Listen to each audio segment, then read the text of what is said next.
Selamat datang di channel Cerita Cinta, channelnya Cerita Cinta Romantis. Sebelum lanjut, mohon dukungannya dengan like dan subscribe dulu. Ternyata aku anak orang kaya. Bagian 4. Daniel benar-benar kaget. Karena orang yang mengirim 600 juta ini adalah Erwin yang duduk di seberangnya. Ini benar-benar di luar dugaan. Bro, ini seriusan? Daniel bertanya dengan mata melebar, dengan ekspresi tak percaya. Serius? Sudah kubilang, aku menang lotre. Maaf, aku terlalu bersemangat. Berapa banyak yang kamu menangkan? Tidak banyak, hanya 1 miliar. Erwin mengarang angka dengan santai. Dia tak berani mengatakan kekayaan bersihnya yang tak terbatas, karena takut membuat kaget Daniel hingga mati. 1 miliar itu juga tidak sedikit. Tak kusangka kamu putus cinta namun menang lotre. Ayo, kita minum sampai puas. Daniel dengan ramah mengangkat gelas birnya dan mengajak Erwin untuk ikut minum bersama. 600 juta ini, pacarnya Agnes, akhirnya bisa menjalankan operasi. Dan beban yang selama ini menekan di hatinya akhirnya bisa lega untuk sementara. Bro, anggap saja aku meminjam 600 juta ini darimu. Ketika aku punya uang nanti, aku pasti akan mengembalikan padamu. Daniel masih sangat berprinsip. Meskipun Erwin adalah sahabat terbaik, tapi uang tetap uang, dan cinta tetap cinta. Tidak perlu buru-buru, Erwin berkata sambil tersenyum. Karena bagi Erwin yang sekarang, 600 juta rupiah ini benar-benar bukan apa-apa. Keduanya mengobrol sebentar, dan Daniel sepertinya teringat sesuatu. Ngomong-ngomong, ada reuni kelas akhir pekan ini, dan mantan pacarmu Leticia juga akan pergi. Apa kamu akan ikut juga? Pergi? Tentu saja, mengapa tidak? Erwin juga telah tahu teman-temannya mendiskusikan reuni teman sekelas sebelumnya. Tapi dia masih seorang pengangguran waktu itu. Jadi dia tidak menanggapi hal tersebut karena malu. Tapi setelah mengetahui identitas asli dirinya ini, tentu saja Erwin akan pergi. Ngomong-ngomong, apa mereka sudah menentukan tempat pertemuannya? Aku tidak terlalu memperhatikan hal ini sebelumnya. Di Hotel Hilton, aku mendengar bahwa bunga kelas kita, Lina Alida, baru saja kembali dari luar negeri. Jadi dia juga akan berpartisipasi dalam reuni kelas ini. Dan dengar-dengar dia masih lajang.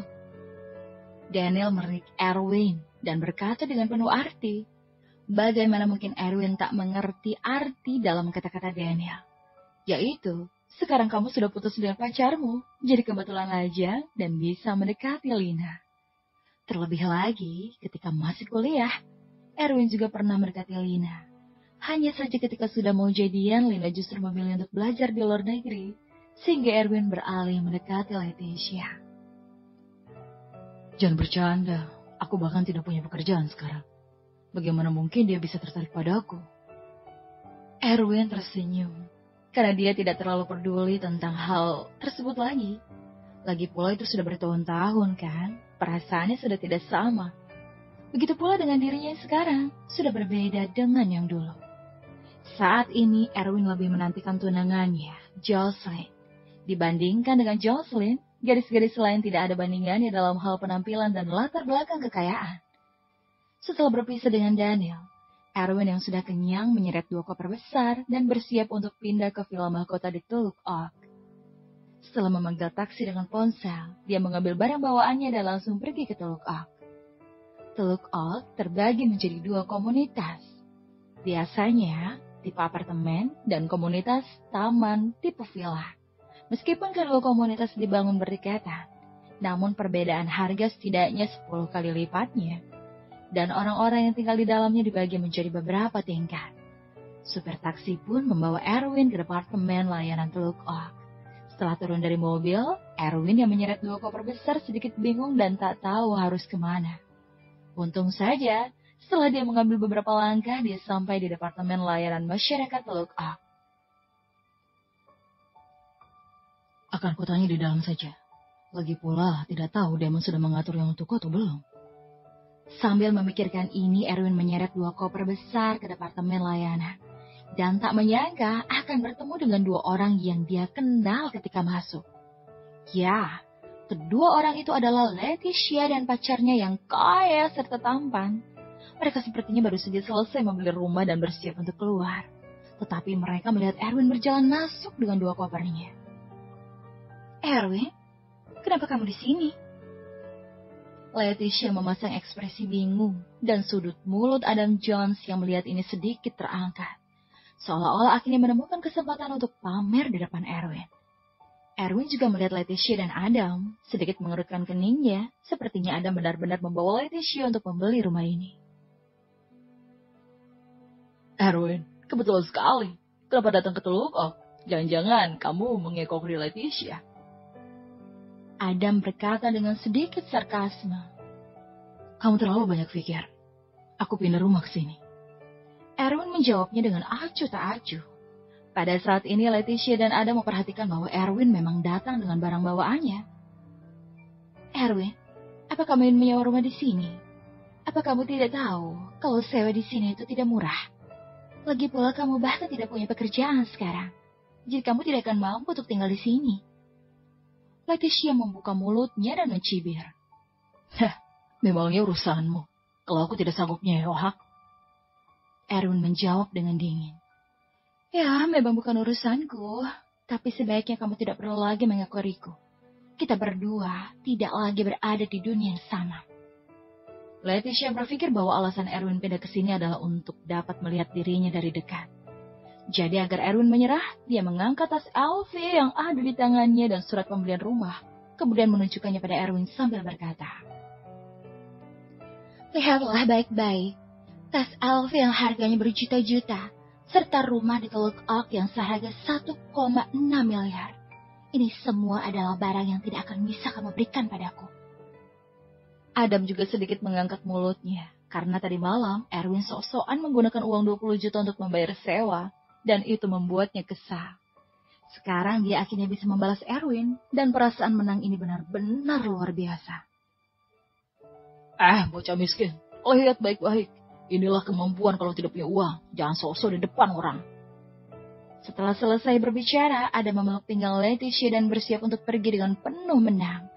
Namun pada saat ini, Chaser Martin, yang merupakan manajer departemen layanan, akhirnya menghela nafas lega setelah melihat kedatangan Erwin. Ya, manajer umum secara pribadi menginstruksikannya bahwa dia harus menerima seorang tamu penting bernama Erwin dengan baik dan mengatur tamu tersebut tinggal di villa taman kelas atas di Teluk Oak. Jika ada kesalahan, maka dia akan dipecat. Dan manajer umum juga tidak lupa mengirim foto Erwin untuknya. Sehingga sepanjang hari, Cesar yang merupakan manajer dari departemen layanan terus menunggu kedatangan Erwin dengan cemas. Untungnya, Erwin akhirnya datang setelah memastikan mengkonfirmasi kalau Erwin yang datang ini adalah tamu yang disuruh Tuan Damon untuk dilayani dengan baik. Sehingga Cesar tidak ragu lagi dan dengan cepat menyapa Erwin dengan hormat. Tuan Smith, saya adalah manajer departemen layanan Teluk Oak. Saya telah mengatur sebuah villa mahkota untuk Anda. Silakan ikut dengan saya. Erwin pun mengangguk ringan, seolah-olah semua ini sudah seharusnya. Tapi Leticia dan Adam mendengar itu. Mereka membuka mulut mereka lebar-lebar, serta dengan ekspresi tak percaya. Villa mahkota Teluk Oak. Villa itu setidaknya 160 miliar. Apa bocah miskin ini benar-benar akan tinggal di sana? Adam yang awalnya menang sekarang justru tercengang. Dan Leticia tidak bisa mempercayai saat ini.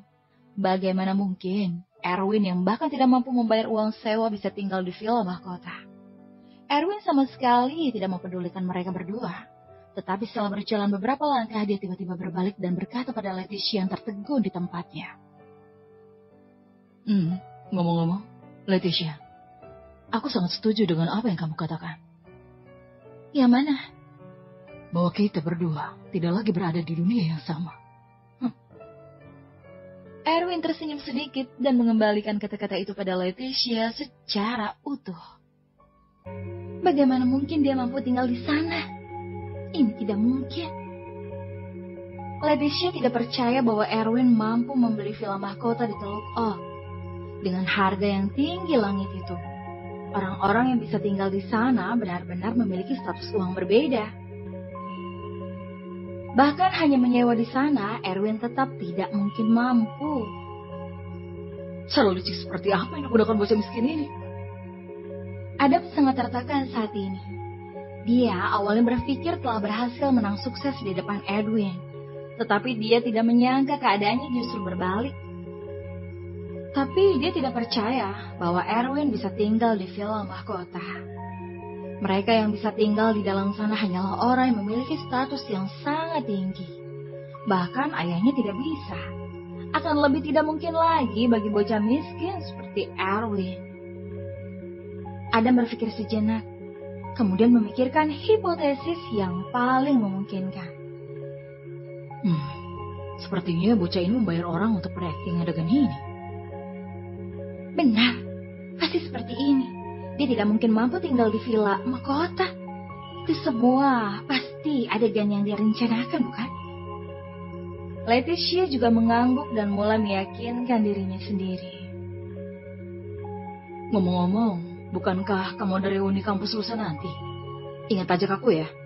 Aku punya cara untuk membongkar identitas yang busuk di depan teman-teman sekelasnya. Dan kita lihat bagaimana dia berpura-pura lagi. Mulut Adam tersenyum licik. Kali ini dia pasti akan mempermalukan Erwin. Dia ingin lihat mau sampai kapan Erwin berpura-pura kaya di depannya. Yang paling dibenci Adam adalah orang lain bersikap sok kaya di depannya. Boleh. Kebetulan aku belum mengenalkanmu pada beberapa teman sekelasku, kan? Leticia merasa lebih baik ketika mendengar ini. Karena Adam adalah putri kedua dari Sun Group Kota Bandung. Adam adalah pria yang tinggi, kaya, dan tampan. Tentu Leticia ingin memamerkan ini di depan teman sekelasnya, terutama di depan teman perempuannya, hingga mereka iri padanya. Erwin mengikuti Caesar sampai ke arah villa mahkota Teluk Ok, yang berbeda dari area Teluk Ok biasa. Selain merupakan villa keluarga tunggal, area itu juga memiliki taman dan kolam renang tersendiri, yang jelas merupakan tempat tinggal orang super kaya. Selain itu, sistem keamanan area villa mahkota juga sangat ketat. Untungnya Erwin ikut masuk dengan Caesar. Jika tidak, orang asing seperti dia tidak mungkin bisa masuk sama sekali. Tempat tinggal orang kaya benar-benar mewah. Di bawah pemandu Caesar, Erwin berjalan sambil melihat sekeliling. Dia menghela nafas berulang kali ketika melihat villa-villa mewah. Sebelumnya dia bahkan tidak berani berpikir untuk masuk ke sini. Namun dengan identitasnya, sekarang dia benar-benar berjalan di area villa yang mewah ini secara terang-terangan. Segera Caesar membawa Erwin ke sebelah villa taman yang didekorasi dengan sangat mewah. Taman itu ditanami dengan banyak tanaman dan bunga yang menyenangkan, yang tentu tahu sangat berharga dengan hanya sekali lihat. Kolam renangnya juga sangat besar, dengan luas kira-kira 100 meter persegi, dan air kolamnya juga sangat jernih. Serta yang terpenting adalah alat pengganti air otomatis yang terlihat canggih. Kolam renangnya besar sekali. Erwin berpikir bisa berenang di sini kapan saja ke depannya yang membuatnya merasa bersemangat. Caesar membawa Erwin ke pintu depan villa. Kemudian berkata pada Erwin dengan penuh hormat, "Tuan, ini adalah alat scan wajah untuk gerbang. Silakan berdiri di depan ini. Saya akan mengatur untuk Anda. Anda dapat membuka pintu hanya dengan menunjukkan wajah Anda ke depannya." Baik. Erwin merasa ini merupakan cara tercanggih untuk membuka pintu. Kemudian berdiri di depan pintu sesuai dengan kata-kata Caesar. Caesar pun dengan hati-hati membantu Erwin menyesuaikan perangkat scan wajah. Tidak lama setelah itu, sebuah bunyi terdengar dan pintu pun terbuka. Tuan Muda Smith, pintunya telah dibuka. Caesar memberi isyarat, kemudian membantu Erwin membawa barang bawaannya untuk masuk. Erwin berjalan masuk dengan penuh penasaran, dan menemukan bahwa dekorasi interior villa bahkan lebih mewah setelah masuk ke dalamnya. Satu set lengkap furniture bergaya Eropa, lampu kristal besar, sofa kulit, tangga spiral, serta berbagai lukisan cat minyak yang tergantung di dinding dan sebagainya. Bukankah dekorasi ini terlalu mewah? Erwin benar-benar terkejut. Dia tidak pernah berpikir untuk tinggal di rumah yang begitu indah. Tuan Muda Smith, Tuan Damon juga telah mengatur untuk Anda seorang pelayan yang bisa membantu Anda menyelesaikan masalah keseharian Anda. Dan dia akan datang nanti, kata Caesar dengan hormat lagi. Seorang pelayan serba bisa? Erwin mengangguk. Membersihkan rumah sebesar ini saja adalah tugas yang merepotkan. Belum lagi memasak, menyiram bunga, merawat halaman, dan lain-lain. Ini bukanlah keahliannya. Tampaknya Damon ini mengaturnya dengan penuh pertimbangan. Baiklah, kamu sudah boleh melanjutkan pekerjaanmu. Setelah Damon pergi, Erwin pun pergi mengunjungi villa sendirian. Villa ini memiliki 2 lantai, lebih dari selusin kamar tidur yang sangat besar, dan juga toilet yang dihias dengan mewah. Ada juga ruang rekreasi, meja tenis, fasilitas virtual VR, meja serta kursi komputer kantoran, dan lain-lain yang membuat Erwin sangat bersemangat.